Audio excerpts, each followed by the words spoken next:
What is up, everybody, and welcome to the Dream Juice podcast. I'm Josh alongside my co-host, Cade, and we are back, episode 59 of the podcast. We appreciate you guys for, just showing the love still in our week that we didn't have a podcast. We're happy to be back, for sure. I want to give props to you, of course, Cade, keeping it going on the socials. A lot of fun stuff happening over there. So make sure to follow us on TikTok and Instagram because we'll even have some exclusive challenges going up on there this next week that you won't see on the pod. So excited about that. So yeah, stay tuned for that. But like I said, keep running up the numbers. We appreciate it. We're getting close to 400 subscribers on YouTube, and so definitely excited about that. And another great episode for you guys this week. Punisher One Last Kill special came out this week, so we're going to be reviewing that. We missed last week, and so we're going to be reviewing the end of Daredevil Born Again Season 2. And so kind of just a final review of those two things, setting up brand new day, New York City, all that stuff. So excited to do that. We're going to be ranking our top Marvel shows and then finishing off with good old Marvel points. Love them. But we actually do have some little bit of news this week. And the news is over your two favorite things, Cade. Okay. The Batman and Vision. So I know two things you're very excited to talk about. Yeah, not really. As much as I hate on Vision, I'm excited for the show. Batman, don't care. I'm just ready for its redemption in my eyes. So. Well, the Batman Part 2, Matt Reeves, the director, decided to have his own doomsday chair moment like they did. He's been posting on Twitter the last 2 days about once every hour GIFs of actors appearing. And so that's been very exciting. Pretty much been the obvious, Batman, Alfred, Gordon, all them. But official confirmation, I know it's already been announced but official confirmation from Reeves himself, Scarlett Johansson, Sebastian Stan, both in the movie. Roles aren't completely confirmed, but we know Sebastian Stan's probably playing Two-Face, Harvey Dent, which is exciting. And so I'm excited just to have Batman Part 2 show signs of life. Like, it's actually a thing. They're actually getting rolling on it. It's been 5 years, over 5 years. Is that probably the villain, Two-Face, maybe? I don't know. Like, a lot of people are rumoring that he's not going to become Two-Face by the end of this one, and it'll be someone else. I know with it being set in wintertime, people are... What is the rumored villain for this one? Nobody knows. Nobody knows? People have said Court of Owls. People obviously suspect Two-Face, but then with it being in the wintertime and snow and everything, everyone wants Mr. Freeze, which I think would be great. Hey, I'm an action man. Like, last Batman was a little slow for me. I need to pick up the pace. I want to see more action. It's like I said, it's redemption for me. So yeah, I look forward to it in a way just to see what's up. But other than that, yeah, I mean, and then, like I said, it's been over 5 years now since the Batman came out, and we still got to wait another year and a half for this one. But I mean, there's very few things that have the motion that Batman does. I'd say Spiderman and Avengers are the only other two in that group that gain the motion. And so finally, like, seeing cast announcements and some kind of news the last couple days, like, I miss that feeling of having the motion and excitement about a Batman movie. And so excited to see that. But on the Marvel side of things, I guess Disney quietly had some event to show to some marketing people, something like that the other day. They had Robert Downey Jr. show up, they had Tom Hiddleston Loki show up, and they had Paul Bettany Vision show up, where they talked about their upcoming slate. I guess they didn't mention Doomsday, or if they did, they kept it really quiet because nobody's heard a peep about it. But Marvel Studios did throw out a little subtle post, not very many big flashes or anything about it, saying that we finally have a release date for Vision Quest coming out October 14th. And so it's been rumored that it'll more tie into Secret Wars rather than Doomsday, but October 14th is an interesting date because if you go week by week, it'll finish right before Doomsday comes out. So I am curious to see. Yeah, and that's in between, and that'll be in between Endgame and Doomsday. Yeah, the Endgame re-release. So that Vision Quest will officially be the last Marvel thing before Doomsday comes out. And so they did show a trailer, and everybody who watched the trailer there, they can't say anything about it, but they said it was really good and really surprising. Marvel has been very quiet about this show, and I've heard nothing but good things. So basically, like, the footage, the very few descriptions that we got from it, they said that obviously it's White Vision now, and he is watching back old MCU clips, trying to get the memories of Vision and everything. And he's like, I have Vision's face, but I don't have his memories. And so he's trying to like, almost like how Loki did in the very opening. You know how he was in the TVA. So that's exactly what I went to. They said we saw him in his human form again, like in WandaVision, like in Infinity War. And we also saw James Spader as Ultron. We saw Ultron, but we also saw Ultron in human form as well in the show. And so definitely excited about that. That's gonna be looks cool. And in their post, we got our first official image from Vision Quest, and this is the only thing we got. I saw that's the picture I'm talking about, and people have even said, like, maybe this is something Vision's created with his mind, because above the door right here looks like the stone in his head. And so very curious. I've seen a lot of people also say that Vision looks like Mr. What's-It from Stranger Things heading to his house. Yeah, the house and so, like it too, bro. Not fond memories bringing that image back up for me. But Vision Quest remains a mystery. But I'm getting more and more excited and confident that it can be something really good for sure. In a time where Marvel shows don't really gain much excitement or movement. That's true. Moving on to us reviewing Marvel shows that just ended. Let's start with Punisher, since it's not really Punisher. One Last Kill. He was absent from season 2 of Daredevil Born Again. And so we were kind of wondering where was he at. And so we just got this special that came out, one little 45-minute special showing us where he was at, what he was up to during the events of Born Again season 2, and how he'll be set up into a brand new day. So what'd you think about One Last Kill? I loved it, honestly. Like I just said, I'm an action guy. I loved all the action. It's one episode that we're gonna get, so what else could you really ask for? I like how it sets him up. I know my biggest thing right now is that we all have worries about him going into Brand New Day. The violence, they're probably going to block it out. How many times is Spider-Man going to kind of block out the violence from him?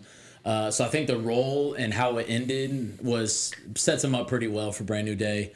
I thought it was great, entertaining episode. I loved it. I don't know. I'm just ready to see it tie in with Spider-Man. Other than that, yeah, I agree. I really enjoyed it. I still think it should have been a movie. Probably there's some things that went on that I think could have used more time. Yeah. But even like after watching it and processing and thinking about it, I'm like, there is a large portion of the audience that's going to see Spider-Man Brand New Day that will have not watched Punisher, Daredevil, anything, and so you needed to have this special to set up Punisher for the role that 80-90% of the audience is going to see him in Brand New Day. And so you kind of had to make his development character arc go in that direction. But I mean, I thought it was good. I mean, it was a contained story in one, but it also, left little plot points that could go into a future show if they wanted to do that. And so I really enjoyed it. I know people are complaining about, hey, it's just the same repetitive Frank Castle story and about his motivations as a character and it not being like the comics and everything. But I mean, I think what are we 18 years into the MCU? Like, the movies and characters aren't going to be a one-to-one comic adaptation. The MCU's shown they do their own things. Sometimes it doesn't work, but sometimes it does. And at the end of the day, I don't think majority of people are really complaining about how Jon Bernthal has played the Punisher. No, definitely and not. So if they want to stray away from a couple of his decisions and his mindset and everything, I'm good with it, because I like the character and the role he's playing going into Brand New Day for sure. Yeah. The stuff about, just him doing I lost my train of thought. Overall just sets him up for a Brand New Day. I mean, he's played a great role in Punisher. I think going back to the comic accurate stuff, it's like, do we ever even really get, comic accurate? I don't know why people are still kind of like betting on it. Cliffy, I don't know why you're doing that, bro.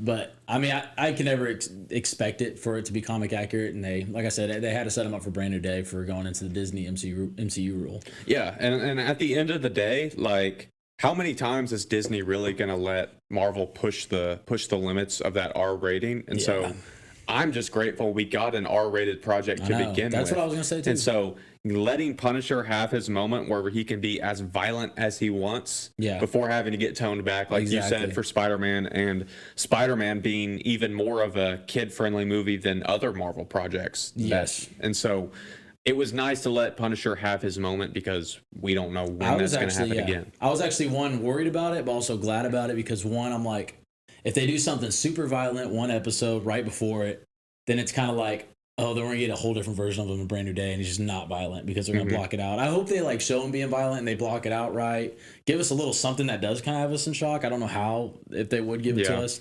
But at the end of the day, I'm glad we got something violent out of him before. Yeah, I agree. I hope they show a little bit of signs, but I'm also glad that they took the time in the special to kind of develop his character into the role that we're going to see him in the MCU.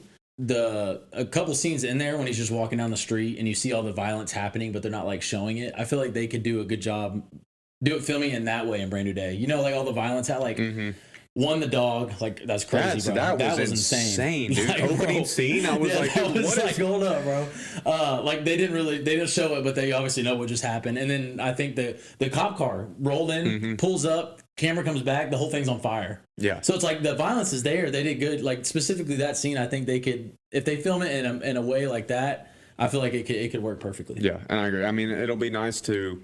I hope they introduce Punisher in Brand New Day, letting him have his own sequence. Yeah. I would rather Spider-Man come into a scene that's Punisher's scene rather than Spider-Man being in a fight scene and having Punisher show up. If that makes any sense. Yeah, I see that. Because I mean, come on now. We need a Spidey entrance for a Spidey. We need a Spider-Man entrance to a Punisher sequence in this because.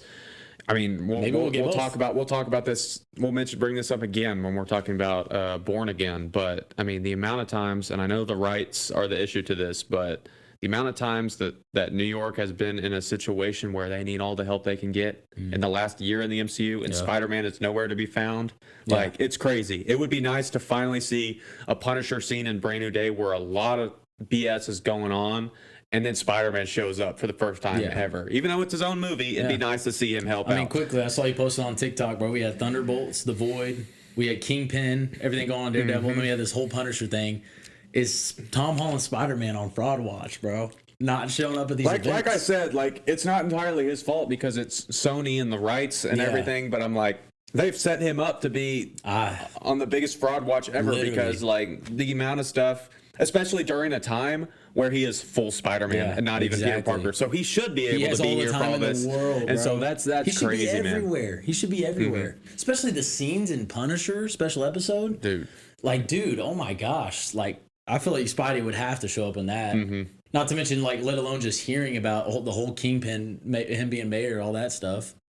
And then you can kind of count out the Void because he's probably in the Void, but other than that, that's crazy. I wonder how they're going to do that. I hope they put it in this little montage at the beginning, kind of give us some clarity or whatever. I'm hoping, like, as much as we all loved that montage at the beginning of Fantastic Four, that first 5-10 minutes of it, like, I thought that was great. Yeah. Like, that is what I'm envisioning for Brand New Day, but, like, leveled up, like, 10 times for sure. It needs to be, like, a sequence like that, showing where he's been, what he's been up to, like, give us the same feelings for that. I want to know, like, kind of what they're going to play with it, whether that's some type of music or, just kind of over, like, it's a montage, so they have something over it. It's not like it's just scene by scene playing.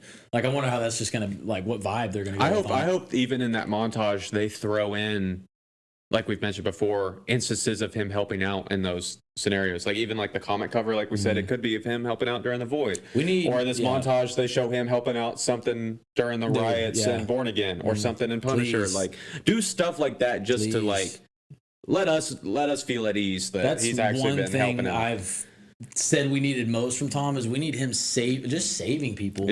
Civilians. We need a scene of him saving MJ, I think, for sure. Because, dude, like, just to quickly go away from there, like I said, like Andrew and Toby with MJ, they always want them out of the picture. With how much he involves MJ into the picture, and we've had like 0 scenes of him saving her, I feel like it's time to, like, this whole movie would set him up, needs to it's go time for that. Like I said, so We need those saving scenes for sure. I mean, I know this is turning into a Spider-Man thing, which we do every time. But saying. I mean, like I said, it's valid. Daredevil, Punisher, Spider-Man, they're all intertwining at this time in the MCU. Mm-hmm. But let's talk about Born Again. The finale was insane for me, like crazy, and the way it leaves off going into the future is also really, really crazy. Yes. And so, what did you think about the finale? I mean, it was crazy.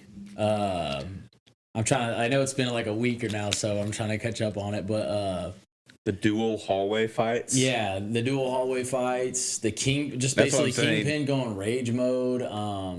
That's just what the we whole wanted. City involved in it, and then everyone dressed up as Daredevil, and then like coming together when Daredevil's like right here, and the finale, he had him giving his identity away too. Dude, that was nuts. Dude. I am Daredevil.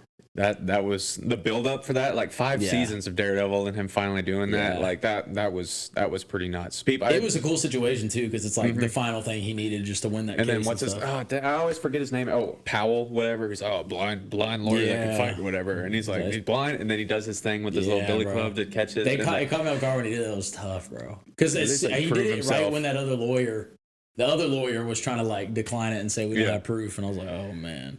But yeah, I saw people saying that like him saying I'm Daredevil rivals the I am Iron Man at the end of Iron Man 1. I saw people saying I mean, honestly, like I think it's kind of valid because this is going back 11 years now. Which I am Iron Man? Like Iron Man 1? For Iron Man 1. Okay, yeah.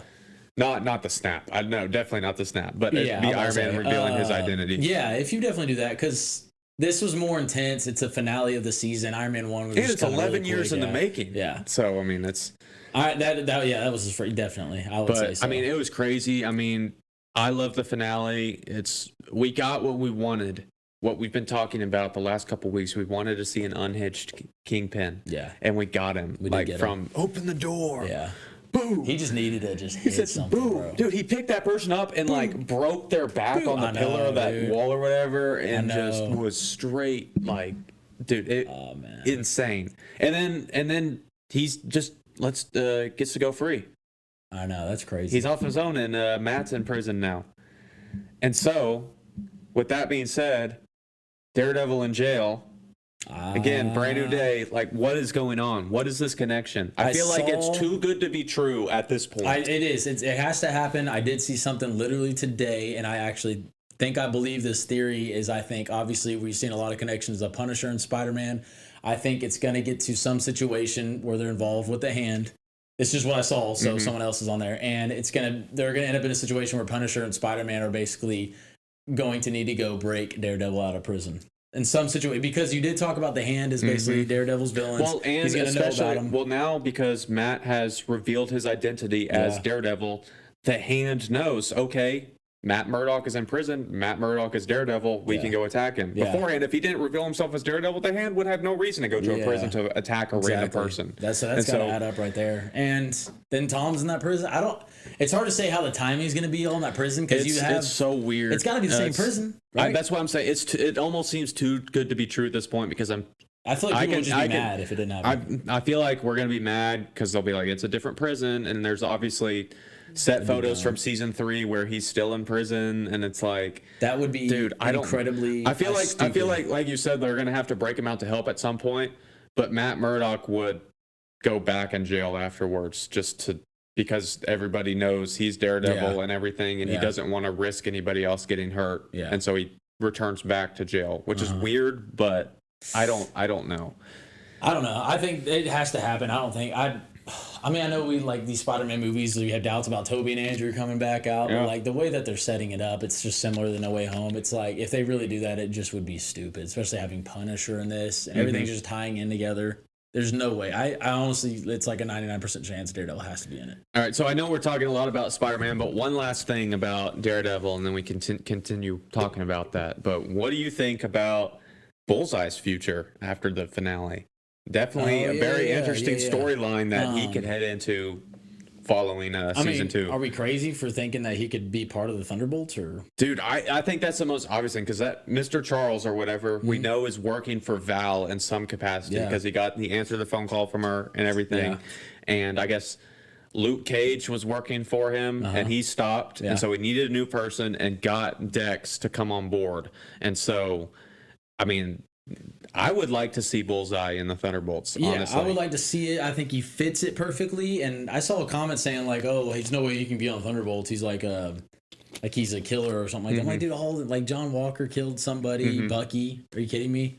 Red Guardian, Yelena. I mean, all of them really. Yeah, it's tough because I want to see him join it, but at the same time, like Bullseye is almost like Punisher in a way where he can't hold back from killing people. Yeah. And so being on the Thunderbolts, like, I don't know, it's tough. Like, I don't think he can stop that aspect of him by doing that. I'd like to see it. I mean, I'd love a Bullseye special. Like, I'm glad they are continuing to let this character to be in the movies or be in the shows and not kill him off or anything. Like, I love Bullseye's one of my favorites. He's tough, bro. I need to see more of it. I'll tell you that. So New York City is officially set up for Brand New Day.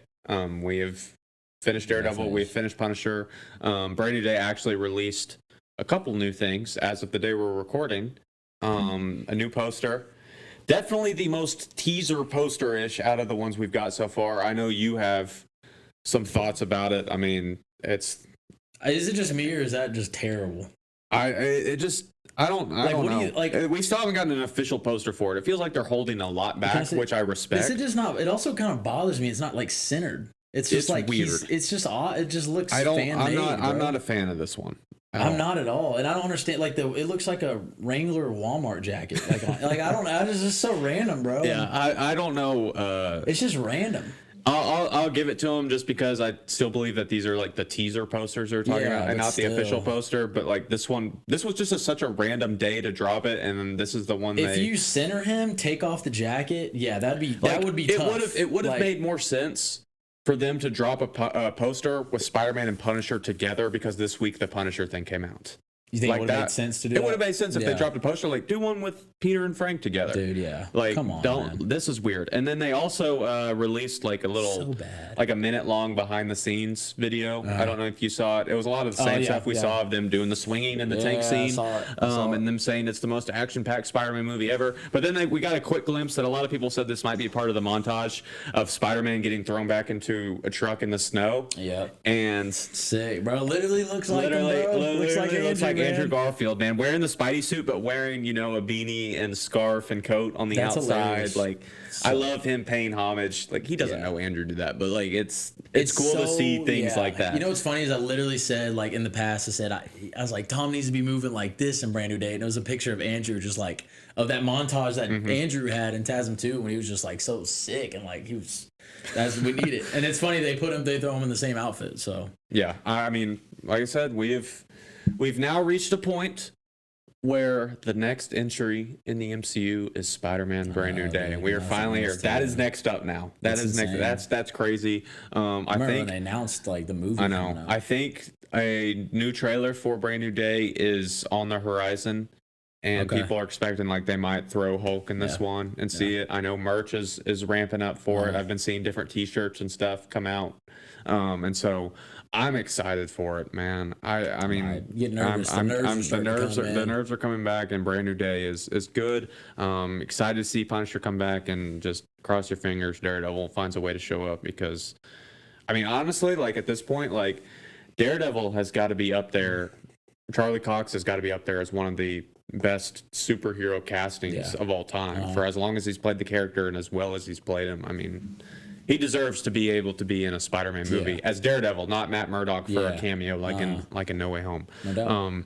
But as we finish a couple of these Marvel shows and specials, I think it's finally time for us to give our top 5 Marvel shows ever. We've never done a show ranking. Yeah. And so never. Very interested to see it's a hard list how your shows are ranked up and how mine are, because some shows are really good, but almost majority of them are average, I'd say. And so creating a top 5, our rankings could be very interesting. And so do you want to give your I'll give my list. Give my list. Like I said, it's really hard because a lot of these shows are really average. So let me find my list. Apologies. Okay, here we go. So, top 5 Marvel shows. This is just kind of all around. Honorable mention, I got Moon Knight on there. I thought Moon Knight was sick. I kind of like the story and stuff, but it's like it didn't go nowhere. I haven't really seen it in a while, but it's just honorable mention. Going down to number 5, I do have WandaVision. I know you guys heard me kind of, I haven't dogged on it necessarily, but I put more above it than what you guys would. Still a great show. Very creative and everything. Moving on to number 4, most people are going to argue with me. I got Hawkeye. I love the show. I thought like the Christmas time does it a lot. Kate Bishop was a great casting. I like Hawkeye. I like the street level of it, the Ronin story. Overall, I thought that was just like fun in general. Going down to number 3, what I'm currently watching, I'm gonna put The Friendly Neighborhood Spider-Man. Okay. Because I think it's just that good. Like what I was just telling Josh, I think like watching this makes me think like they should have done so much in this with Tom Holland. And the Peter Parker they got in this animation, I think he's like honestly close to spot on. I like he's this level of nerdiness. Yeah. He's cool. He's got the swagger. He's taking beatings. And what I was telling you, sorry to interrupt, but like it sucks because the original plans for the show was for it to be a prequel to Tom Holland's Spider-Man before Civil War for him getting his powers and the homemade suit and everything, and then they just changed plans for it, and so it's like what could have been with that? If you haven't seen, I'd highly recommend it. It's crazy to me that I haven't got onto it sooner. Moving down to number 2, I got Loki, specifically season 1. I think that's the one that everyone really loves right there. Not like action packed, like I would like love anything to be, but like overall like information, getting to learn about the TVA and time and. Dude, just like literally after Endgame, the time stones of him looking at him in the Jordan, they use them as paperweights. You're just stunned. You're like, oh, we're on a whole new level in the MCU now. It's insane. But overall, it's good leading up to Kang and stuff. Moving on, number 1, everyone said it before. I got to it late. Daredevil, specifically, probably season 3. Like you guys said, the hype was there. As much as it was hyped up for me, it actually lived up to it. And overall, like Daredevil's just a put together show. Like over all these other ones, you could just see the big difference between all of them. So I wish we got more shows just like similar to Daredevil. Like it looks like they actually put time into it. And other than that, so okay, moving on to my list for my top 5 shows. Is it gonna be a lot different or what? It's fairly different from yours. Now that you mentioned it and had it in your list and gave me some like memories I had of watching it, because it's been a minute. Because I watched it when it was live. Like I don't remember when it was. Like last summer, before it came out, before last summer. I can't remember. Honorable mention: I will put Your Friendly Neighborhood Spider-Man because that was great. It was good just to have something Spider-Man to watch, and it was. And even though it's different, like. It was nice because it's a different Spider-Man, so they can tell the story how they want and have different things come into it, so it's great. But number 5, I do have WandaVision as well. Wow, great show. The first Disney Plus show from Marvel. I thought it was great. I love Scarlet Witch. Iffy on Vision, but I thought it was great seeing the different decades and setting her up for Multiverse of Madness, which everyone's iffy on, but I thought she played a great villain in that movie. But regardless, WandaVision, great show. At number 4, I do have The Punisher. / One Last Kill. I think the 2 seasons of Punisher were really great. A great continuation of his introduction in season 2 of Daredevil. I actually never got to season 2, and so I liked both. Season 1's better in my opinion. In my opinion, but I think both are solid. And then adding on the One Last Kill just to his character, great. Punisher's great character. Love that. Number 3, I have Loki. Love Loki. I'll always defend Loki. Like what you were saying, for the direction they were going with Kang, it set it up perfectly. Yeah. It introduced the multiverse perfectly. It helped us gain knowledge of the multiverse perfectly, and it set up where they were trying to go perfectly. And even with Marvel pivoting to Doctor Doom, Loki is still one of the most important pieces there is. Exactly. And so, I mean, and it's just a good show. Like seeing Loki's character arc from the very beginning of him being a villain in Thor and the Avengers to where he is now, like it's just not a lot crazy. Of action too. You're locked into that show. Oh, it's great. Number 2, I've got X-Men 97. Man, I knew it. Unbelievable! I cannot wait for season 2 this summer. Like it is, like, and for someone who very off and on with the original animated series, I'm not going to sit here and say like. I watched it back then. I've seen all of this. And so picking up this newer series, them just bringing it back and bringing X-Men 97, like it was fairly new to me. And so just watching that season and these characters and everything, like unbelievable animation, storylines, everything. And it really got me hype about the X-Men and the future of the MCU post reboot and everything. And so X-Men 97, man, it's one of the best things Marvel has done. Like that's probably what I'm gonna get done after the From the Neighborhood, because I've seen one episode. It's an animated series. Yeah, like, dude, it's crazy. I can't wait for season 2. And then number 1, Daredevil Born Again, like you said, the Netflix show could go down as one of the best superhero shows, period, of all time. Specifically that season 3, crazy. Born Again, I'm glad they decided to continue that story. Season 1 was, iffy, but they really got their footing back with this season 2. Yeah. And it was great. I mean, just Daredevil, Kingpin, Karen, Foggy, Bullseye, like keeping all those characters around for multiple seasons like that. Yeah. And they've all become really high quality characters that you love and you care about and everything. Daredevil's just great, and I want to see them continue to do stuff with them for as long as possible, for sure. And so that's my list. It's a good list, man. Yeah, reminds me I need to get done with X-Men 97. Dude, you got to get on board, bro. Yeah. You got to get on board, man. Like once, like how many episodes in the first season? Is it 10? Like from the neighborhood? I think it's 10. I can't remember. It might be 8 or 10. I don't know. Then speaking with like society has to kill this 8-episode format. Like everything's just 8 episodes. 8 episodes. Do 10, bro. Like you remember like shows like back in the 2010s, like they were going like 20 episodes a season. Dude, yeah. At the same episode, those are like the best shows. At like the same length episodes as what we're getting now. And so, and even then, those shows that were having 20 episodes a season were coming out every year. Yeah. Now we get 8-episode seasons 3 years apart. Like it's crazy to me, but that's it is. I totally agree with that. I'd actually never really thought about that. Like even the Netflix Daredevil had like 13, 14 episodes. If you go back to those older TV shows, those are so fun to binge because you have so much episodes. You're like, I'm on season 1. You'll be on season 1 for a month, bro. And it's just because it's got so many, like 22 episodes within it. Yeah, now One Tree Hill specifically, that's one of them. I remember One Tree Hill had like 20s. Now we get a season of Stranger Things 3 years later, and we're done with the season in 2 days. Like it's wild. But that's off topic. But to finish off our episode, we can't go an episode without doing some Marvel points. Marvel points. We're starting with the quote. I am going to give a quote from a Marvel movie, and Cade has got to guess the person who said it and the movie that it's from. He gets a half a point for each of them, and I'll get a half point if he doesn't get any of it right. So my Marvel quote for this week is, the only way to really be cool is to follow the rules. Did not hit a speck in my brain. Be cool is to follow the rules. It sounds like something Spidey would say. I'm not gonna lie.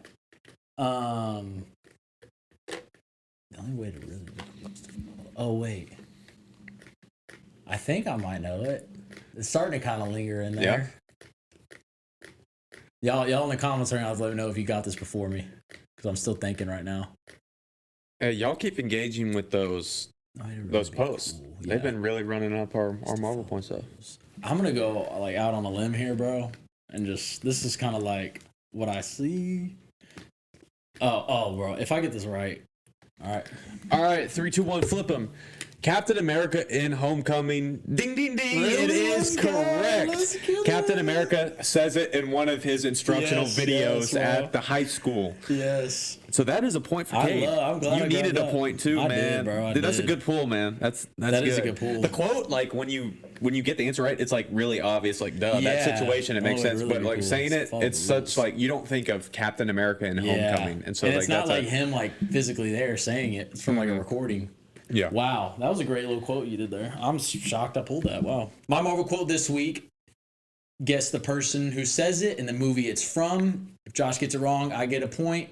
He can land a half point if he gets part of it right. My quote is, "Excuse me, that's our food." Brother, what? Ooh. Excuse me, that's our food. Excuse me, that's our food. Like it's easily something Tony could say.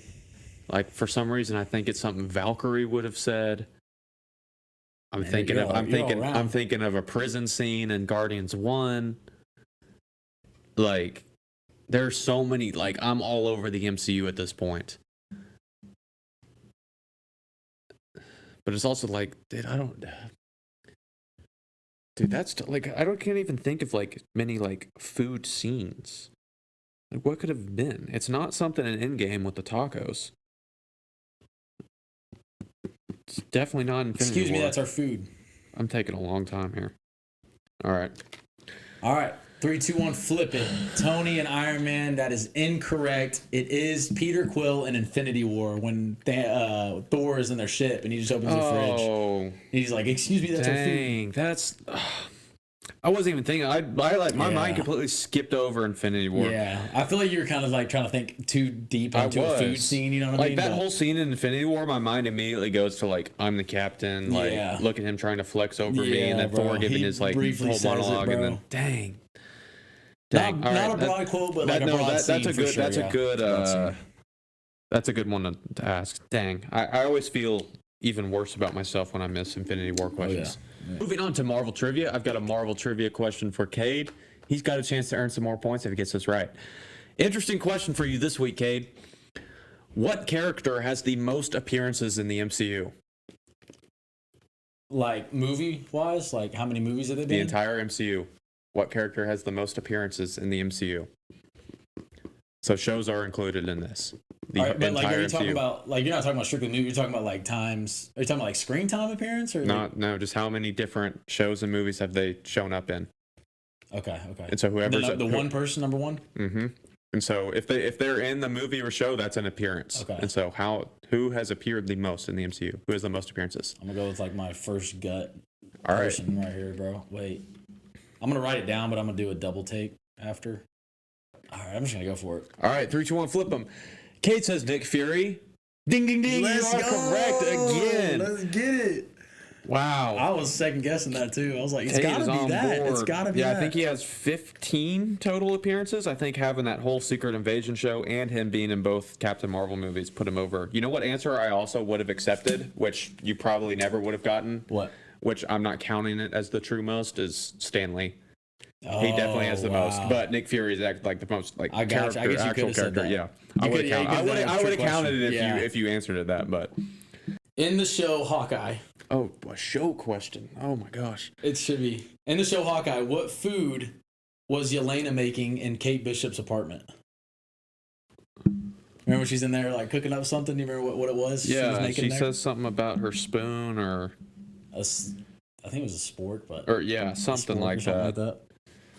She adds something weird to it too, doesn't she? Yeah, I think she put something. Or hot sauce? Yeah, something like that. All right, I've got one. 3, 2, 1, flip it. Is it mac and cheese? Okay, there we go. I knew it was a quick answer. Yeah, I was like, it was coming back to me. All right, good one.